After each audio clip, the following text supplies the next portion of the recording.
Welcome back to Ty and That Guy. Game over, man.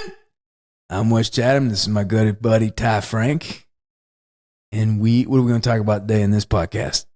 Some real pretty shit now. Talking about part 2 of our endless aliens discussion. Endless, because this is going to last forever. Our discussion of aliens is going to last longer than the movie did. And as if we needed to add on to the genius pile that James Cameron has created for himself, to name it Aliens is a stroke of genius, as opposed to Alien 2. Aliens is just a way better title. It is a good title. Yep. When they raid that terraforming building, what I love about this moment is we've seen the first movie. Yep. We know the aliens. We know how terrifying they are. Yep. So they really draw out that tension. And you talked about a movie that you saw last time we were on. You're like, I saw a movie and it had zero tension. I think it was Action Jackson. Yeah. This movie's got fucking just dripping with tension. Every scene is rubber band tight. And when they're going around every corner, because they cannot have a monster there, because what's lurking behind those corners.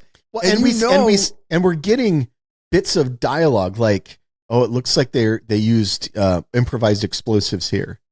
Like a lot of small arms fire. You hear it on the radio. It looks like there was a lot of small arms fire. And then they find the hole where it's melted. And Burke says, concentrated acid for blood. Where he's looking at Ripley and he's going, yep, you were not full of shit. You were not lying. And the whole place is damaged. And you see half-eaten donuts and coffee. And I love those when you go and you get the aftermath and you're finding out through the aftermath.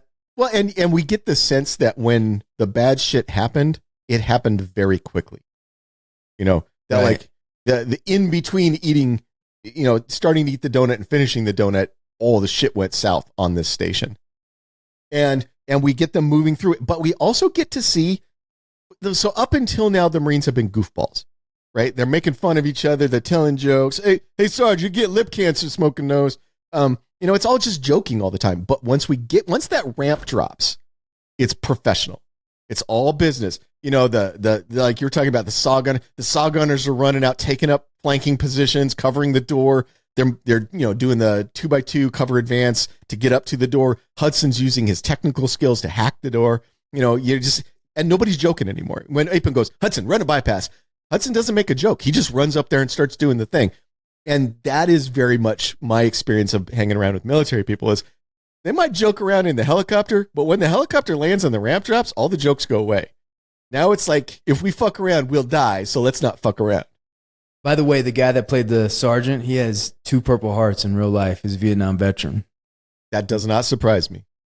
Because he definitely comes across as the sergeant who, you get the sense that people joke with him because they know he'll kind of joke back, but you also get the sense that nobody's going to fuck with him. Like nobody seems like they're going to fuck with Sarge. His authority is unquestioned. By the way, to go back to your point with Hicks, who is on the ball, serious, focused, and just good. When that little girl runs by, he can tell in a split second and keeps what's his name from shooting the little girl. Yeah, Drake was gonna blow her away, man. Yeah, dude, he fucking pulled the trigger. Yep. And you see this little girl. Now we know what happened in the first Alien movie, and you're like, number one, what did this poor girl fucking see? And the first time I watched it, I'm like, does she have an egg in her? Oh. Like I was thinking that the first time I watched it, I was like, oh my God, are they going to bring her on the ship and the alien's going to come bursting out of her? Like, I didn't know. I didn't connect that dot, but goddamn, like that'd be pretty hardcore of Cameron to have have an alien pop out of the little girl's stomach. Here's an adorable little moppet. Now watch her explode. Yeah. But yeah, so then we get the professionalism of the Marines. We get to watch them actually function as a combat unit. And they're good. They know what they're doing. They're being very careful and cautious. And you can tell that they're seeing what happened and they're starting to take Ripley's story seriously now. Like you can see that the tension levels, and they find the face hugger in the in the glass things. And so what's that about? Why do they have the face huggers in the glass thing? Well, because we learn later that some people got infected and they actually cut the things out, and they're like, oh, they killed him taking it off. So they're they cut the thing off of the guy, and the guy died when they took it off of him. So it feels like there was multiple stages to this thing. There was some early infections, and they were still trying to figure it out. They were still trying to cure it. They were doing surgical things to try to cure it. They have a few of the little samples that they've pulled off. And then at some point, it went south in a hurry. And then it was just, you went from like, oh, we may have a problem to everybody's dead in a very short amount of time. Right. And they fought back. I mean, they clearly, he says somebody bagged one of Ripley's bad guys here. Hicks says that. Like, clearly they killed some aliens, right? They had explosives that they were using, mining charges. They had small arms. They clearly put up a fight. They put up a stand. But it didn't work. The Alamo. There's two devices, and I don't know. I'm sure there's other movies at this point that have done this device, but I can't remember when. And maybe if I think about it, I could.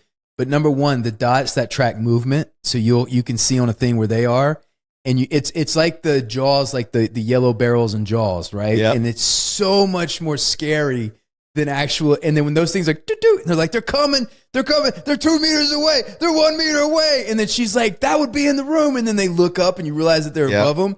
So like that whole mechanism within the movie is just beautiful. Well, and it's an evolution of something from the first movie, because in the first movie, that's right, she rigs motion tractors that key off of, or not she, one of the people rigs motion tractors that key off of changes in air density, right?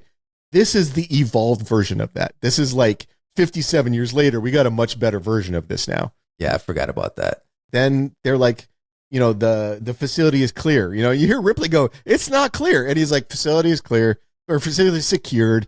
And then he goes in. Yeah, that's like, fucking listen to her by this point. Yeah, Jesus Christ. They brought her as a consultant, and nobody listens to her. What's funny is there are times because I see shit like this and I'm like, you fucking idiot, listen to her, and everything. But there are times like when my wife will be saying something and I'm like, it's secure, it's fine. Like you're the dipshit. You're the dipshit. I'm the dipshit. She's always like, did you lock the downstairs door? Yeah, I fucking locked it. Yeah, it's secure. Yeah. It's fine. And then I'll hear like 10 minutes later, she goes, the door was not locked. And I'm like, oh shit. So they go, then Ripley and Gorman and Burke all go into the facility, and now we're trying to figure out what happened to the colonists. And there's this moment where, and again, this is set up for later. It's all the colonists had motion trackers installed, so we can, or locator devices installed, so we can find where they are. And eventually, Hudson figures out where they are. They're all in the atmosphere processing center, but that. What does he say? It's a goddamn barbecue, or like a goddamn town meeting. Yeah, town meeting. It's a goddamn town meeting. Yeah. But that idea of people having these locators is important for later, because then later Hicks gives one to Ripley, and Ripley gives it to Newt, and this becomes important. We also get in this early stuff, we get the conversations with Newt that she is one of the daughters of the colonists that. She hid out when everything went bad. She went into hiding. Everybody else got killed, and she's been surviving all by herself, hiding in the vent system because she's small enough to go places where the full-grown aliens can't get to. I wonder what she's went through. I wonder if one of them's chased her, or if she's always been hidden and gotten lucky.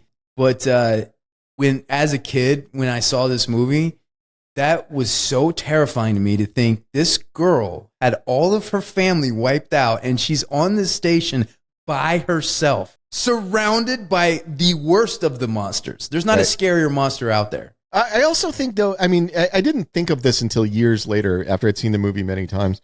And I was also thinking, there's plenty of evidence that the aliens, they mostly don't give a shit about other things. Like if they catch you, they're going to implant you.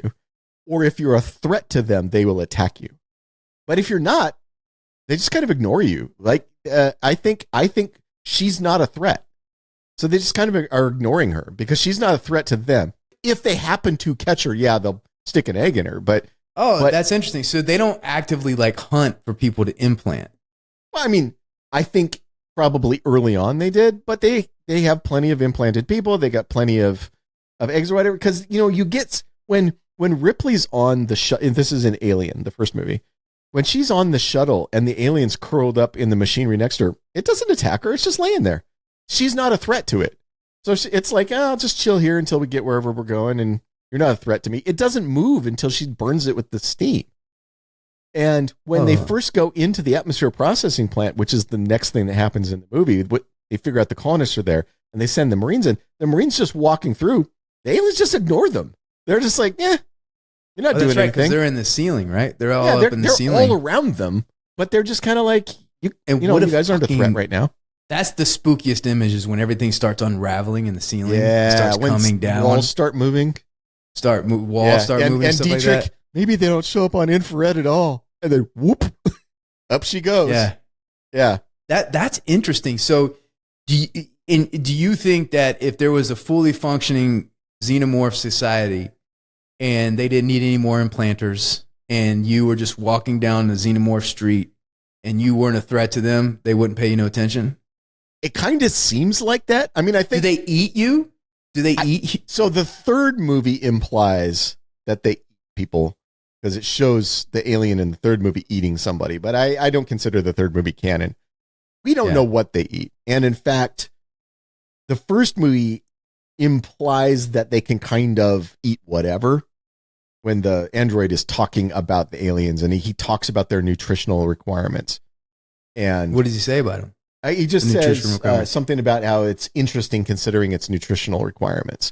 So they don't say what their nutritional requirements are, but there's an implication that they must consume something, obviously. But we never the first alien, the one that bursts out of what's his face in the first movie, John Hurt. We never see it eat anything, but then it's giant later, right? So we don't know what it ate. So clearly, you have to get mass from somewhere. Well, but clearly they eat the inside of the human to stay alive. But you could not eat enough of that inside when you're this big to get 8 feet tall.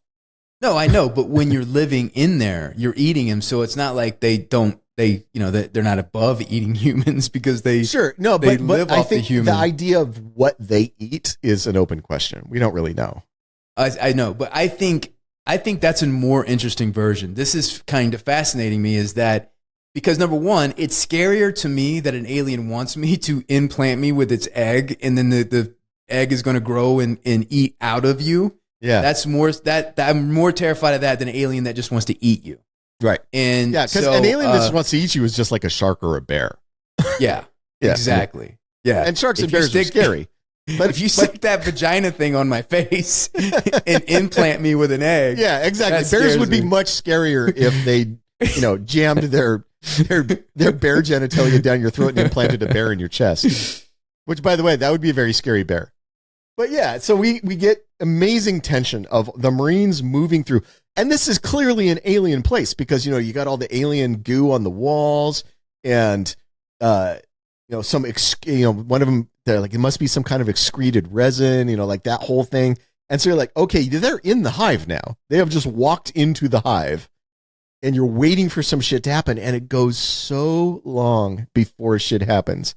And you get that moment where they find somebody who's still alive and the medic tries to help that person, I love the design of the hive too. I mean, it's a sign of intelligence, like the way that they design it. Do you think Alien would have the same impact if it wasn't for Geiger or his imagery? Oh, no, not at all. No. Yeah, the movie Alien is 50% Ridley Scott and 50% the amazing art of H.R. Giger. After they try to help the person who's still alive, who cannot be helped because they have already been implanted, and we get the horrific chest bursting scene, which now Ripley's story is fully confirmed. Like nobody could be like, maybe Ripley made some shit up. No, we've seen acid for blood. We've seen the chest burster. Nobody should be questioning her story at this point. And all the Marines have been humbled. And all the Marines, they're about to be. Yeah. Oh, because, okay, not yet. Yeah. Because the next thing that happens is you hear that sort of like hiss that goes through the whole It's got facility. that weird sound. That sound that you can't like this weird kind of thing when his tail unwinds. Well, because when the chest burster comes out of the woman, they kill the chest burster with a flamethrower. And as soon as they kill that chest burster with the flamethrower, that's what wakes everybody up. Everybody's like, "Oh, now they're fucking with us. Now they're a threat." And they should have let that little guy go. Yeah. In retrospect, probably a lot more people would have still be alive. But then the motion tracker starts going off. There's motion all around them. The walls start moving, and you get that classic line from Dietrich where she's looking around and she goes, "Maybe they don't show up on infrared at all." And then you just see an alien come out of the wall, grab her, and then she's just gone. It just takes her up the wall, and all hell breaks loose. All hell breaks loose. Yep. But explain to me the whole thing about not shooting their weapons in there because of the explosion, but they were shooting their weapons. So what did they change their magazines? Yeah. So what happens is, as they're going in, Ripley points out that they're under the main heat exchangers for this fusion reactor, and that if the cooling system gets destroyed by gunfire, that the fusion reactor will turn into a bomb. It will eventually explode. And so the lieutenant takes away magazines from everybody so that they can't fire, because they're firing armor-piercing rounds. So if they fire those armor-piercing rounds in there, they'll be shooting through anything, pipes and whatever. So he has them all have their weapons taken away. Now, Vasquez, they don't take the magazine out of the saw, but they take away what's clearly an electronic component that allows the saw to work. Right. Vasquez has some of those hidden in her armor, Rest. so she takes a couple out, and so she and Drake still have their functioning weapons, even though they're not supposed to. Right. And they've got a couple of people with flamethrowers, with incinerators, and Hicks has the classic line where he pulls out the pump shotgun, goes, "I like to keep this handy for close encounters." Yeah. I heard that. You know what? That's the shotgun he took from Terminator. Is it? That's awesome. No. I do want to point out, I enjoyed this fight more because even though that they were overmatched by this dominant force that's coming at them, they still got to throw some punches in. Whereas the first one, it was so terrifying because you just got your ass kicked. We talked about X, and you're like, that's not an unstoppable force. Yeah. Like, you could probably punch through that lady's chest. Yes. But these things are unstoppable force. But you get a little punch in every now and then, which is kind of satisfying. It kind of feels good. Well, Drake and Vasquez do some damage.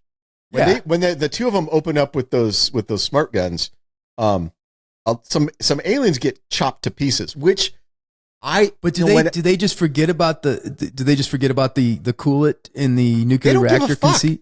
No, they don't give a fuck. No, I know, but does the logic of that, like, what was the point of doing that? They fuck up the cooling system, and later the thing explodes. The thing that Ripley warned them was going to happen happens. Okay, so because when we get to that point, because you see the vapor when the vapor comes out, the venting, and so basically, because the two things I love is like the things that are moving you can see, but also I like the time bomb of the venting. So what I was going to ask you was that venting showing that it was like there was like it was damaged? Yep. Oh, it was overheating. The fusion reactor is overheating because the cooling system has been damaged, which is exactly what Ripley said was going to happen if they fired their guns in there. They fired their guns in there, and exactly what she was going to happen happens. What's brilliant about that is it really demonstrates how smart Ripley is, who saw something that nobody else saw, and she's not the soldier and she's not the logistics. She embarrassed and emasculates the whatever his name is. Yep. And now you have a ticking clock. Yep. Now you have a ticking clock that puts added pressure and tension on what they have to do next. Yeah, they can't just wait around now for somebody to come rescue them. Right. Which is, initially you would be like, okay, let's lock ourselves in someplace that the aliens can't get in and just wait for the rescue to come. So now we get up to the big turn of the movie. The movie pivots in this moment. Up until now, we're waiting to see what's going to happen when the Marines encounter the aliens. We don't know what's going to happen. We don't know how that's going to go. Now the Marines have encountered the aliens, and in Hudson's words, they got their asses kicked, pal. Most of the Marines wind up getting killed. A few of them get away, but they only get away because of Ripley. Again, Ripley's the one who saves everybody. She grabs the controls of the APC that they came in and just smashes through a wall with it so that the remaining surviving Marines can get into the APC and get away. But there's not very many of them left. We're down to like the lieutenant. Vasquez made it. Hudson made it. Hicks made it. And that's it. Drake almost makes it, but he winds up getting sprayed with acid just before he makes it through the door. So he gets taken out at the last minute. And by the way, I like the way they respond to Ripley after this. They have a newfound respect. Like when she says, I can take care of myself. And he goes, he says, I noticed. I believe it. I noticed the newfound respect there. But now, so we're past the midpoint and we're getting to what I think is the scariest scene in both movies. This is that scares the shit out of me. Are you talking about where they're locked in the medical room? Yes. Yeah. So the movie pivots. Well, let's set it up. So the movie pivots. Set it up. Now it is Assault on Precinct 13. It's the Alamo. It is. We got a few guys left. We're trying to seal off this one little section of the facility that we can defend because we know we're outnumbered. We know there's hundreds of those aliens out there. There's only like 5 or 6 of us left. We don't have a ton of weapons. We just have to try to lock ourselves in until we can get away. And they have conversation about how much, how much supplies they have.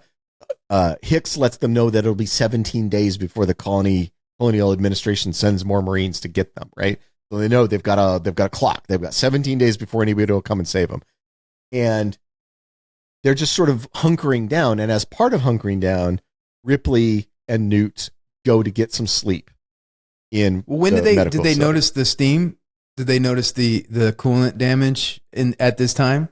I think they noticed the coolant damage after because I thought they noticed. You might be right because then it would make sense if they noticed it after. But I remember maybe they noticed it before. I just know that my memory on that is not perfect, but I know that Hicks says you should take a moment. You should get some sleep, right? Yeah. And so Ripley and Newt go into the sort of medical facility and try to sleep on some of the gurneys in there.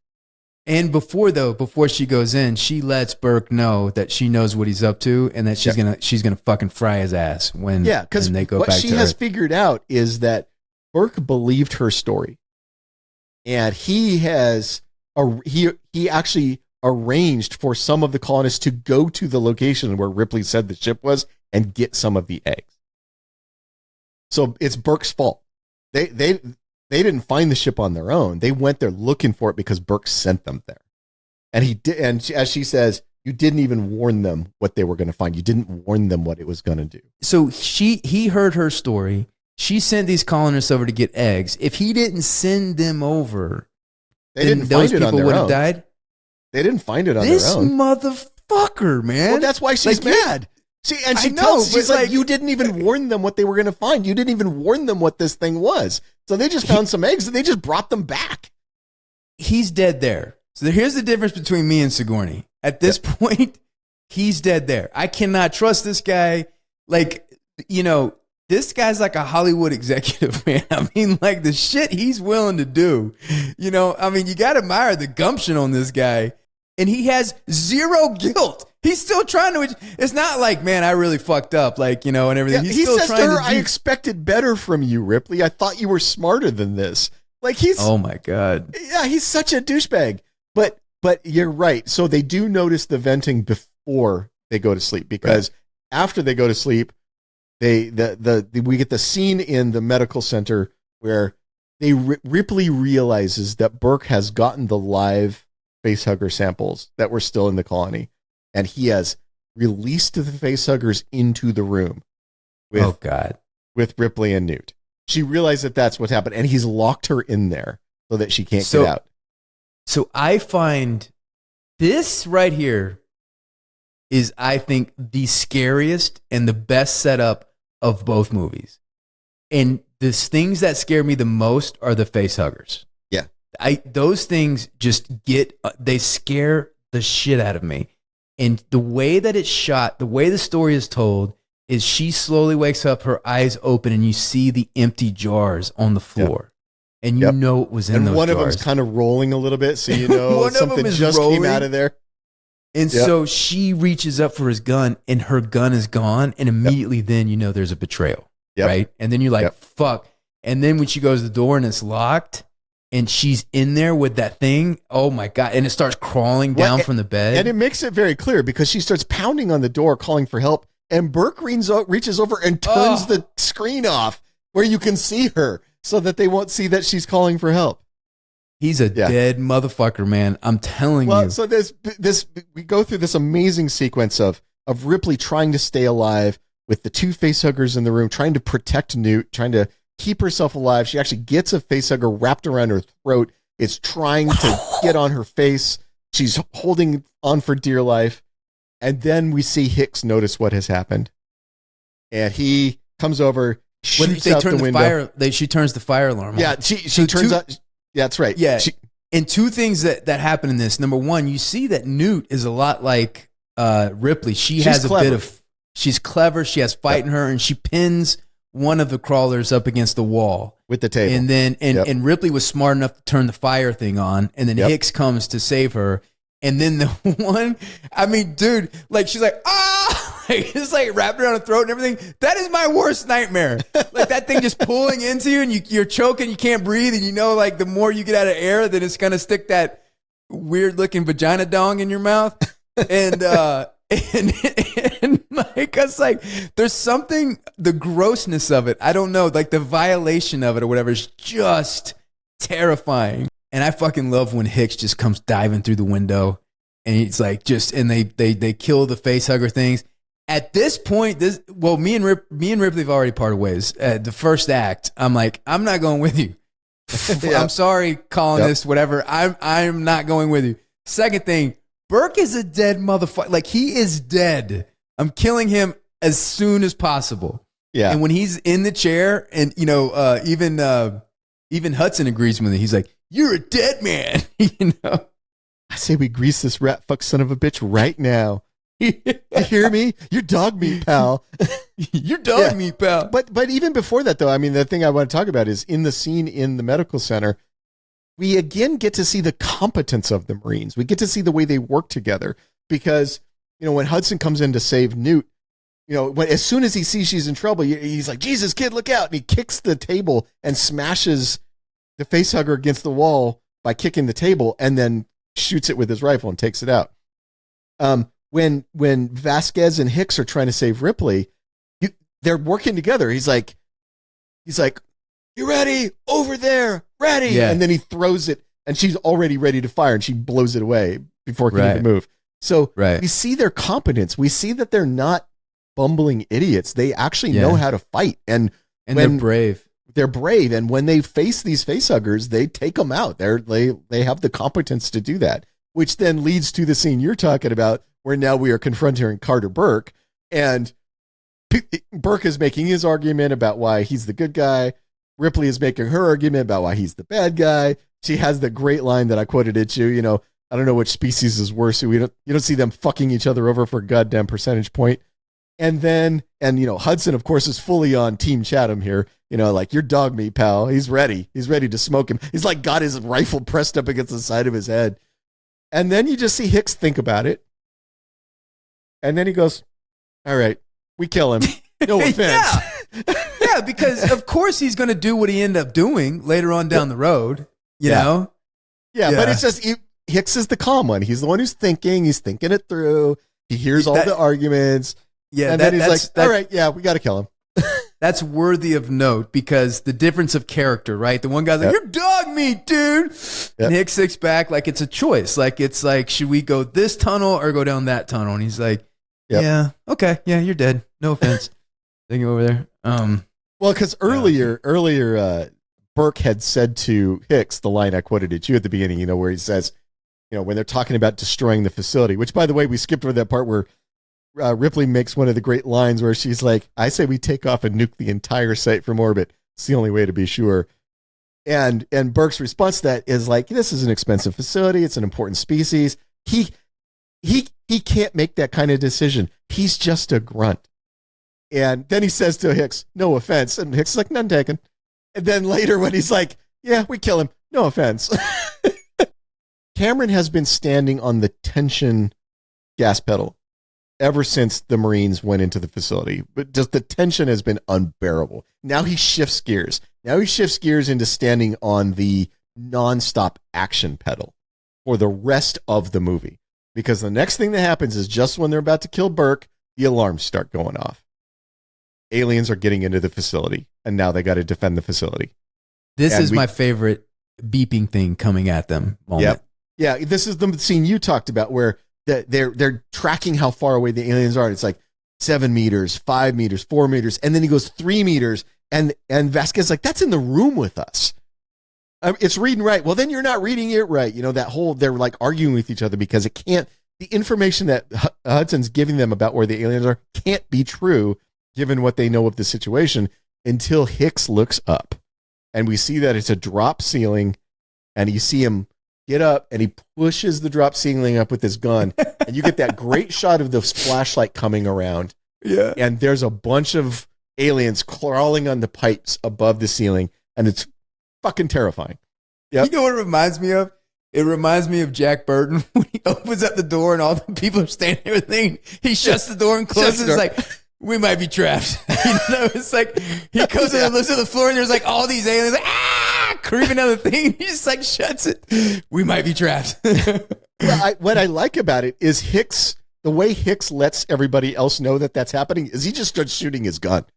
Yeah. Like he doesn't bother going, there's aliens above the ceiling tiles. He just drops down and immediately just starts full auto through the roof tiles, and aliens start dropping down through the tiles, and then now they're in the room. And one of the things that Cameron did with the way the aliens move in this, which is brilliant, because so he learned the lessons that Ridley Scott learned in the first movie. The lesson that Ridley Scott learned in the first movie is anytime you show the alien walking around, it looks like a guy in a suit. So Ridley, what his reaction was, he just cut every scene in the movie that had the alien walking around. So we just see flashes of it kind of moving, right? What Cameron learned from that is we're never going to show aliens just sort of walking around. And so what you get in this moment is the aliens are dropping down, and then when they hit the ground, they're like leaping like insects. So you get shots of aliens leaping through the air, and they're not like running toward the Marines. They're not like walking toward them. They're like jumping and moving and crawling on walls and stuff. And then you just get our Marines going full auto trying to take these things out, and you get Hudson, whose PTSD has clearly gotten the better of him at this point. And he's just gone crazy. He's just full auto. You know, you want some of this? You want some? Get some. You know. So he's kicking ass. So like, good for Hudson. He goes out like a warrior. You know, I mean, clearly, Private Hudson is in Valhalla battling with the Norse every night. Yeah, because he goes out like a warrior, man. And then you get the scene where they think they're in the ceiling. They think they're in the room. What they don't realize is that they're also under the floor. You get that scene where the floor bursts open and the aliens are reaching up and grabbing him. They drag him down into the floor. So he goes out. And then Vasquez is like, fuck it. Bullets aren't doing enough. And just starts unloading with the grenade launcher. Yeah, but first, Sigourney gets betrayed again. She tries to leave with the girl. And fucking Burke locks the door again. I'm so angry at Burke. Yeah, he locks them in. He escapes and locks them in. Now, he doesn't really escape. He has a bad day after that. But now, so we've got a couple of things happening at the same time. We've got our few remaining Marines fighting this horde of aliens trying to get them while they're trying to cut through the door so that they can escape. While Burke is ahead of them, opening and closing and locking doors. And so it's just the action and tension are just dialed to 10 through the whole sequence. Vasquez unloading with a grenade launcher, blowing shit up. Gorman actually like becomes useful. He's actually helping. He's actually firing. Yeah. They can't follow Burke anymore, which is actually good because Burke takes a left turn when he should have taken a right turn. And the last we see of Burke is he opens the door he should have opened, and the alien is standing right on the other side. And we definitely get the sense that Burke got his face caved in by a xenomorph's teeth. Well, they cut his death scene. Did you remember what happened in the death scene? Yeah, they find him. Is he implanted later? Yeah, they find him. He's implanted, and Sigourney gives him a bomb to kill himself, a grenade. Yeah, and I'm glad they cut but that. In this, they cut that, and they just imply that he gets his face bit off, and he needs his face bit off. He deserves that. Yeah, but now we get, everybody gets their moment to shine, and now it's Newt's moment to shine. She's the one who's like, I know how to get out of here. Follow me, and they start following the little kid. I mean, she lasted longer than that with no weapons and no training. Let's put her in charge, man. Yeah. So they put her in charge. Now Newt is leading the group through the air ducts to get out. And we get a couple of really sad death scenes, with Vasquez and Gorman sort of doing the rear guard action as the aliens. I hated seeing Vasquez die. Yeah, me too. Yeah, I mean, again, she's a fucking warrior, man. She goes out like a Viking, firing that. Like, she doesn't go out until her last bullet has been fired. Like she's in Valhalla. She dies with 0 ammo in the clip. Yeah, and then they blow themselves up to take out the aliens who are chasing them, and then we get that moment where Newt falls through some of the ducting into another area that Ripley can't reach her, can't get to her, and she and Hicks have to escape. At this point, I'm like, I just want to take a breath. Like, come on, Cameron. Oh, there's no breath. One thing after another, There's man. No breath. And they're going, and the little girl falls down that hole. It's like, Jesus Christ, man. And one of the best scenes of the aliens, it's actually one of the ones they had a poster of, and I always wanted this poster. It's Newt half in the water, where like just her like shoulders and head are poking out of the water, and she's holding her little doll head. She's looking around. And that alien comes up out of the water and just sort of unfolds behind her. And see all of the tentacles on its back sort of splayed out, its tail and its arms are out. And it's fucking terrifying when you see that thing come out of the water behind her. Yeah. Yeah. And it's backlit by that, like the classic James Cameron blue light is sort of backlighting it. Yeah. Yeah. So Michael Biehn they get in the elevator. An alien tries to come in, he blasts it, but he gets ate up with acid. Again, the fucking acid blood, motherfucker. Yeah, and this is the second time we've seen that happen, because the first time it's when they're escaping in the APC, they're trying to close the doors, an alien comes and grabs the doors to hold them open, and Hicks stuffs his shotgun into the alien's mouth and pulls the trigger, and that sprays acid all over Hudson. So we've seen this exact thing happen before. So when they're closing the doors and the alien grabs the doors and Hicks shoots it, we know what's coming. Right? And it sprays acid all over him.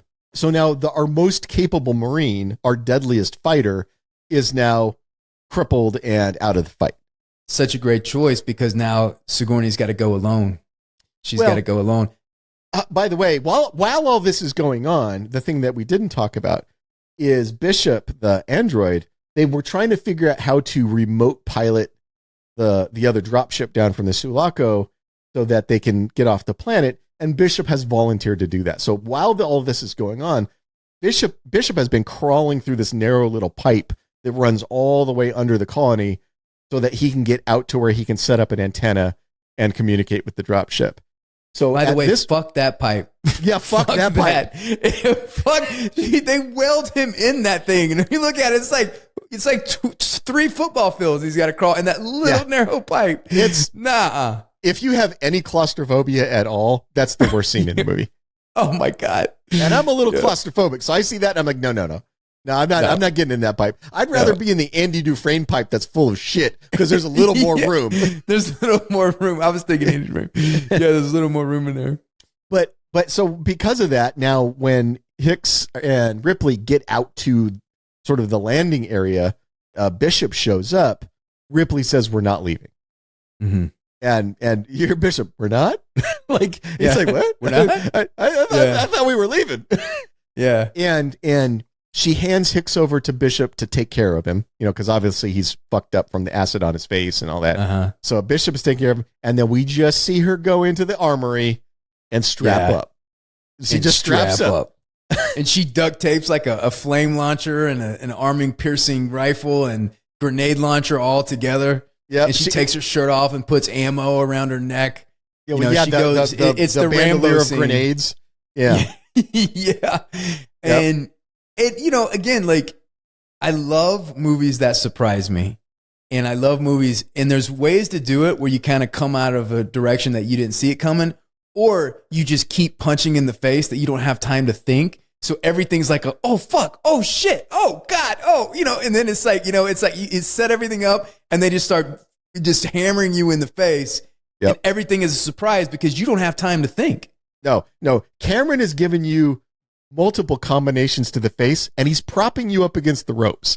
Like you would have gone down a while ago, but he's propped you up against the ropes and he's just hammering you in the face yes. nonstop. And at some point you're just like, is he ever going to stop hitting me with this shit? Is that ever going to stop? I did think that at one point. I'm like, Jesus Christ. Like, when the girl fell down the thing, I'm like, God almighty, I can't go through this anymore. Yeah. So then we get the classic hero moment with Ripley going down the elevator into the bowels of the facility to find, because she says, they don't kill you.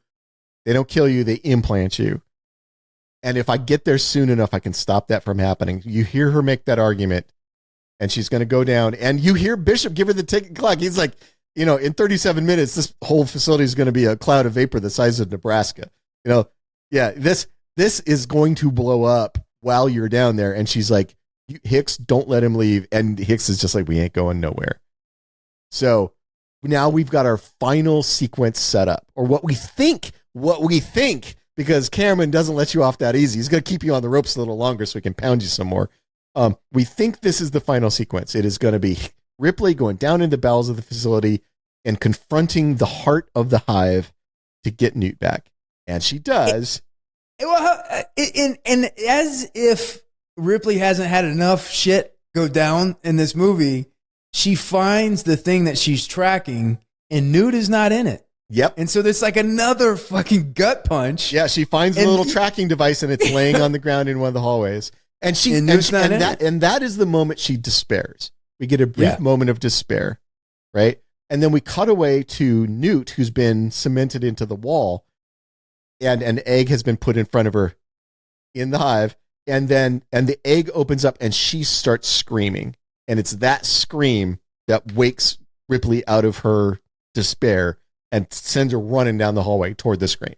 Do you ever wonder what comes first, the egg or the face hugger? Yeah, that's a good question, man. What does come first? But there's a brief little moment earlier that we didn't talk about where they're talking about the life cycle of the aliens, because they've seen the face hugger. They've seen that all of the colonists are being implanted. And Ripley says that there's hundreds of colonists. That would mean hundreds of eggs. And she says to Bishop, what's laying these eggs? And Bishop says, something we haven't seen yet. And they leave it at that. And that's pretty early in the movie. That's when they're still at the medical facility, when they're looking for where the colonists are, right? So it's pretty early in the movie. And we may have forgotten about it by this point because a lot has happened since then. But then Ripley goes running around the corner into where Newt is, and we see it. We see the queen. That's my favorite. Dude, this movie is beautiful. Beautifully structured. Like how everything is set up. It's like you said, they plant the seed. It's in your subconscious. You're watching the movie. She gets the girl. They're running out, and then she stops and sees something and looks back, and you immediately are like, the queen. That's the queen. Yep. That's the queen, because who's laying the eggs and everything. Well, and you see that little tail around, dropping an egg, and then going to drop another. Little. So this is little tail. That's a fucking compared to the rest of the creature. Yeah.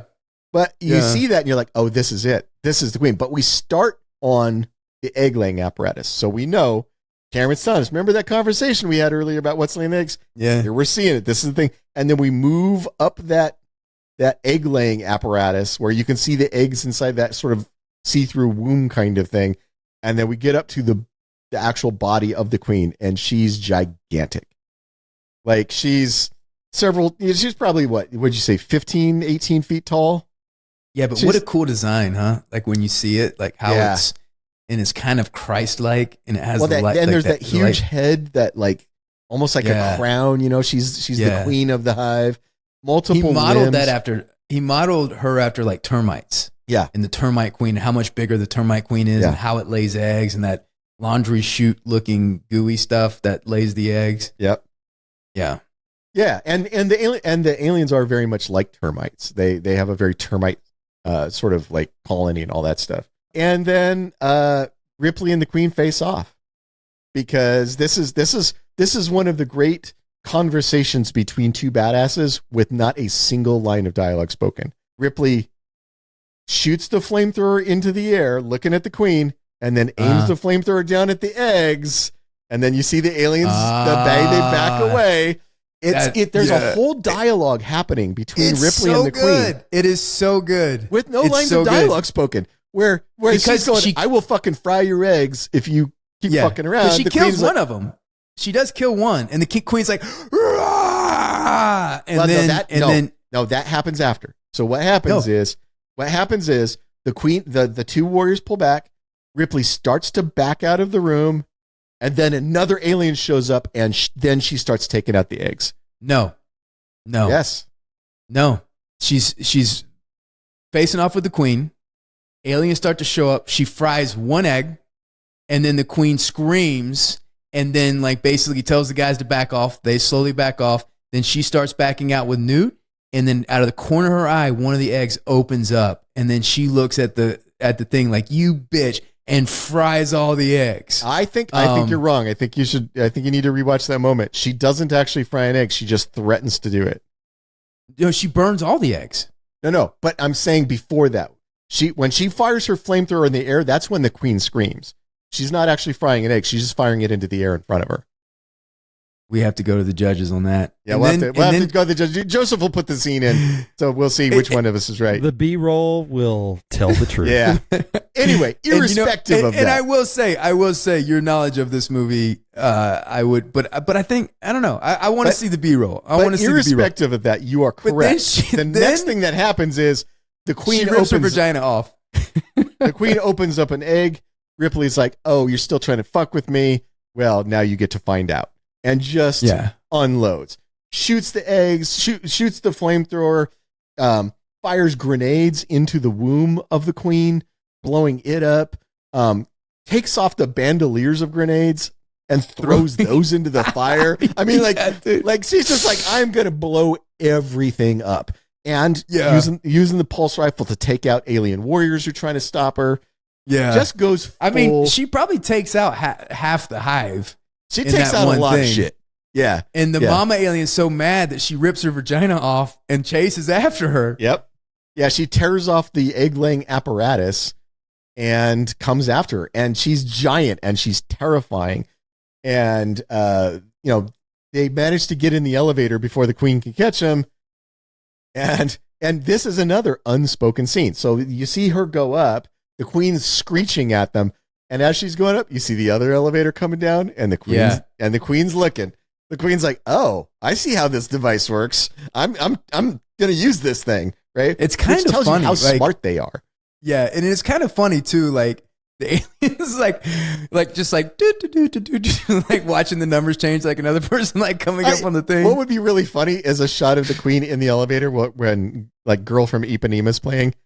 And then the Queen's just sort of hanging out, waiting. And then opens up. So we get to what we think is the end of the movie, because Bishop, she gets to the platform. Bishop's not there. She's like, "Oh no, Bishop left without me." She goes, "Bishop," and this has all been set up. She thinks androids are going to betray her, because that's what happened in the first movie. Yeah, because they dream of electric sheep. They do. So she thinks he's gone. And it's all been properly set up. And she's like, "Fucking Bishop, I fucking knew," in her mind, you see, like, she fucking knew it. And then the Queen steps out. And we've already established at this point that Ripley has shot her load. She's got no bullets left in the pulse rifle. The flamethrower's out of fire. She threw all her grenades. She's got nothing left to fight with. So all she can do is move to the back of the platform, trying to keep her body between the Queen and Newt. And that's what she has left. And then we get the brilliant hero shot of up over the edge of the platform. Here comes the dropship. Newt showing back up. The Harrison Ford Millennium Falcon coming back in the fight. Yeah, totally a Harrison Ford Millennium Falcon moment. The ramp drops down. Yeah. Ripley and Newt are able to get on the ramp, and Bishop lifts off. And we think there's a moment here that we think is just to increase the last bit of tension, which is some of the wreckage gets stuck on the landing gear of the dropship, so it's having trouble getting away from the platform. And it just, the way it's shot, it just seems like all it is there for is to add a little bit of tension at the end. Yeah. But it's actually an important plot point. So eventually the dropship does get away, takes off. We get the shot of the dropship flying up through the atmosphere. We see the facility turned into a cloud of vapor the size of Nebraska in the background. And now we're back up in space. Get to the mothership up in space. Get to the Sulaco. And you're Hicks like, just like that, Bishop, you totally redeemed yourself. Totally redeemed yourself. Yeah. And then we get that last little quiet moment. And the music that's playing is the ending music from Alien. So it is signaling, subconsciously, it's signaling to you the movie is over.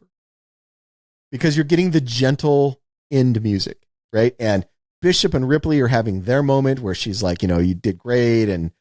And he's grateful to her that she's acknowledging that he had his hero moment. And then, because Cameron won't let you off the ropes that easy, he throws a haymaker. You see that huge barbed tail of the Queen slam right through Bishop's midsection.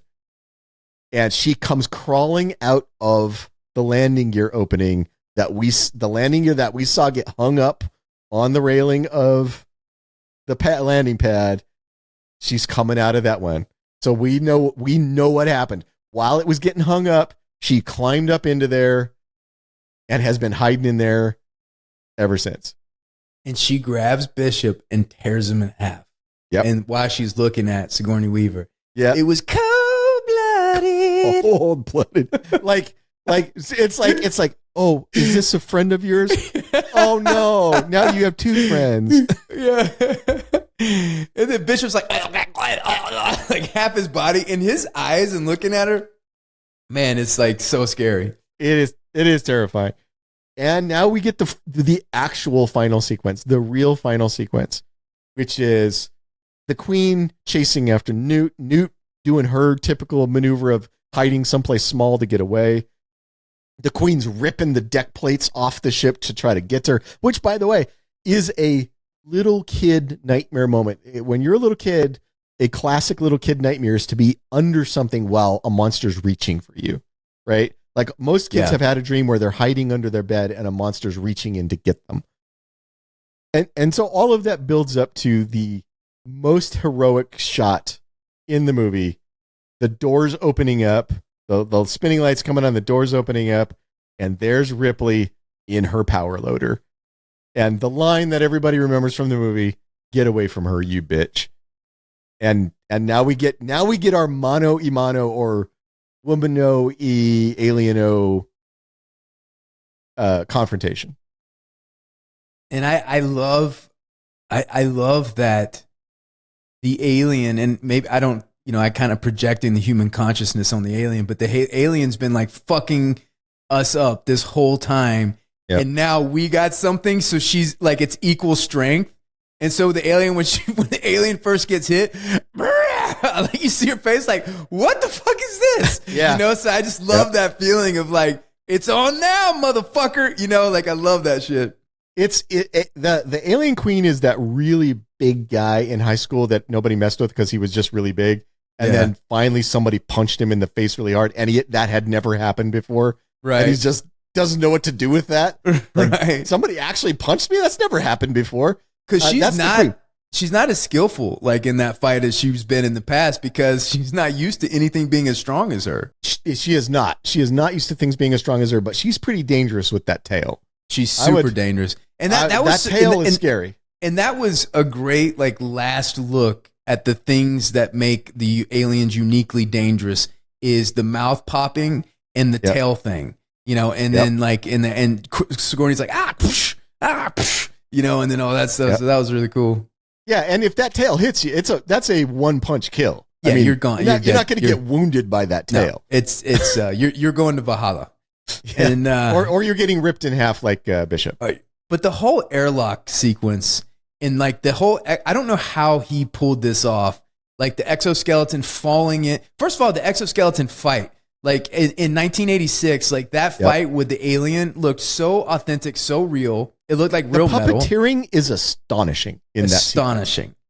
Yeah. And That's James some Cameron, of the best puppeteering I've ever seen. what was the other? Oh, Terminator. Like we were talking about the original Terminator. Like, you watch this movie, there was probably 2 scenes in this whole movie that felt a little dated. Everything else was like, I'm on board. The whole exoskeleton fighting the alien, I totally bought it. And the complications of that thing falling into the airlock, and then being on her climbing out was just like, it's mind blowing. What he's a great director.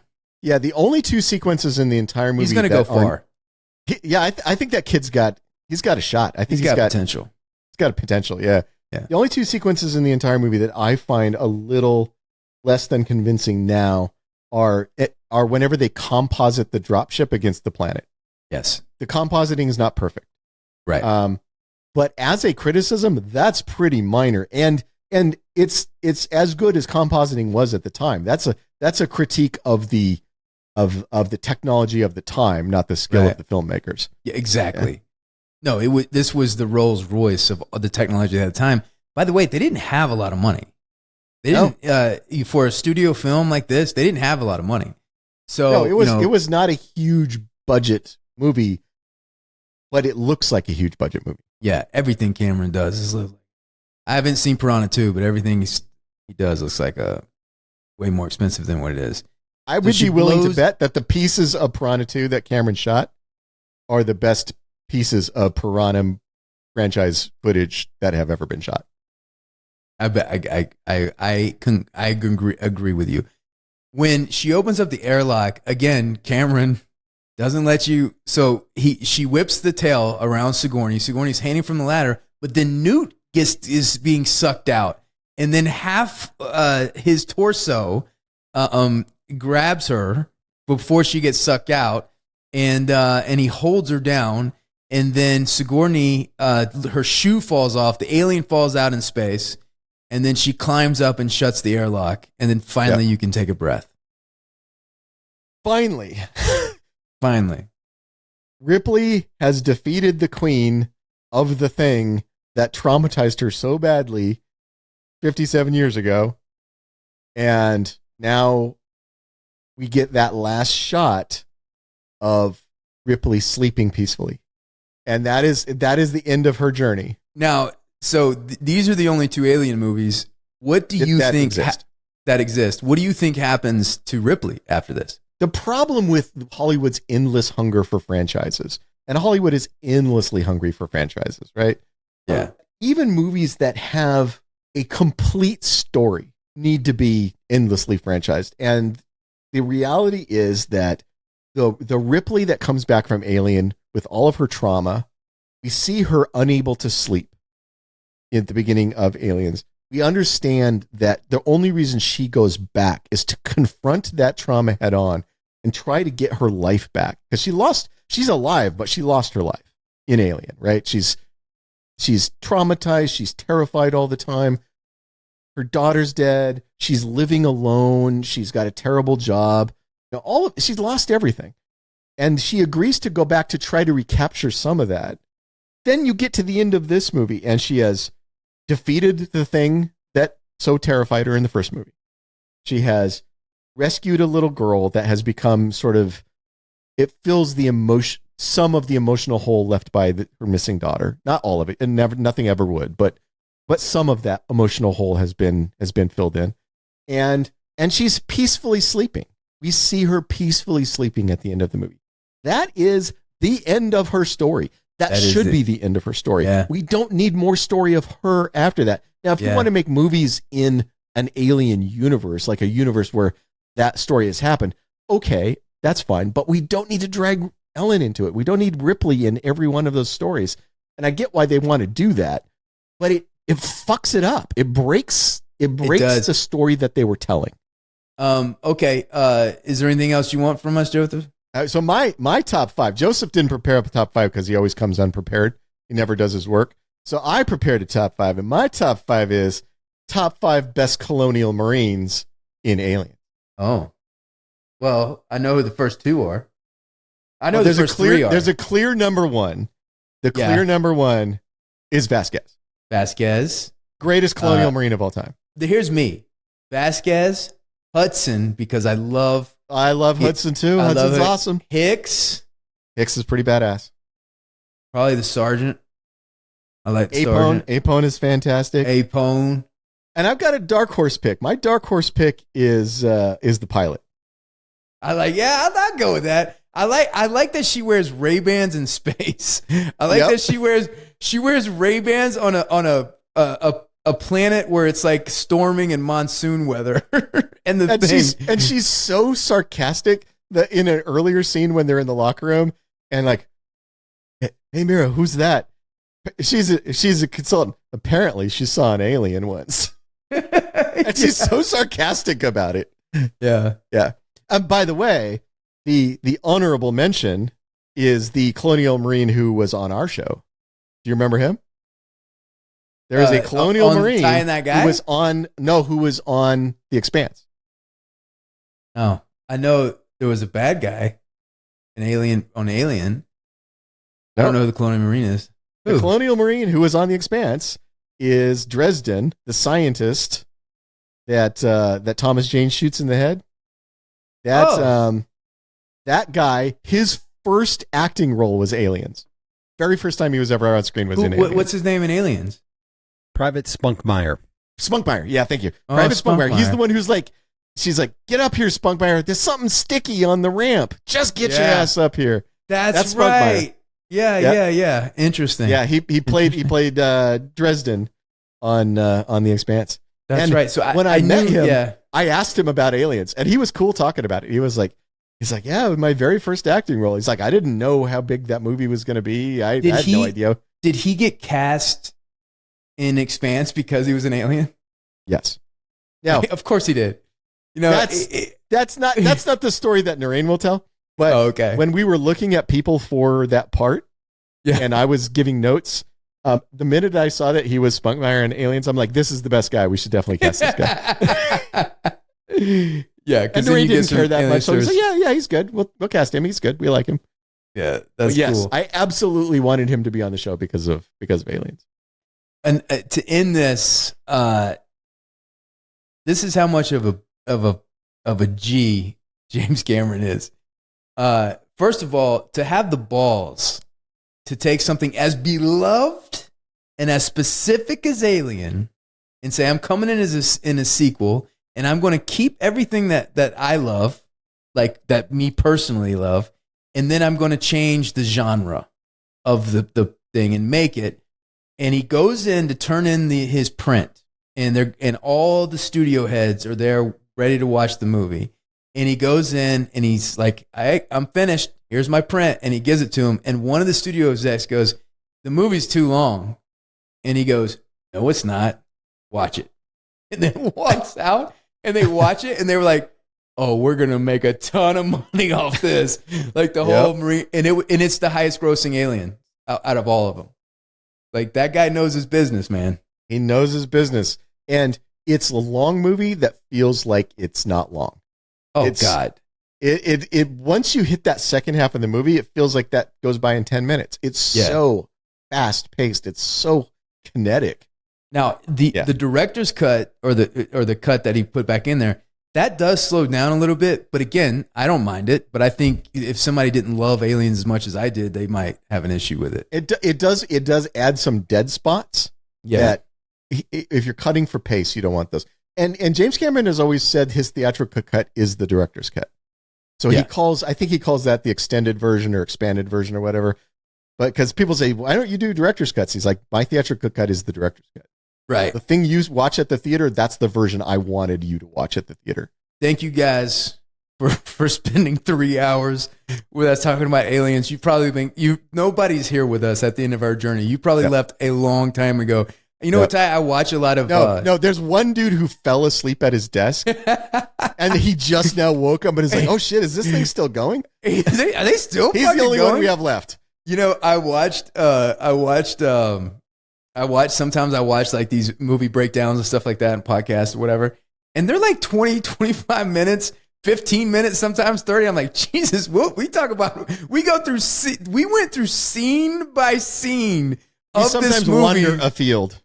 And then we wander afield. Who would listen to this? Thank you, one person who fell asleep on his desk. A dude who fell asleep and just now woke up and realized you're at the end. Thanks for hanging out. Thanks for toughing it out with us, man. Please like and subscribe. Say goodbye, Ty. Goodbye, Ty.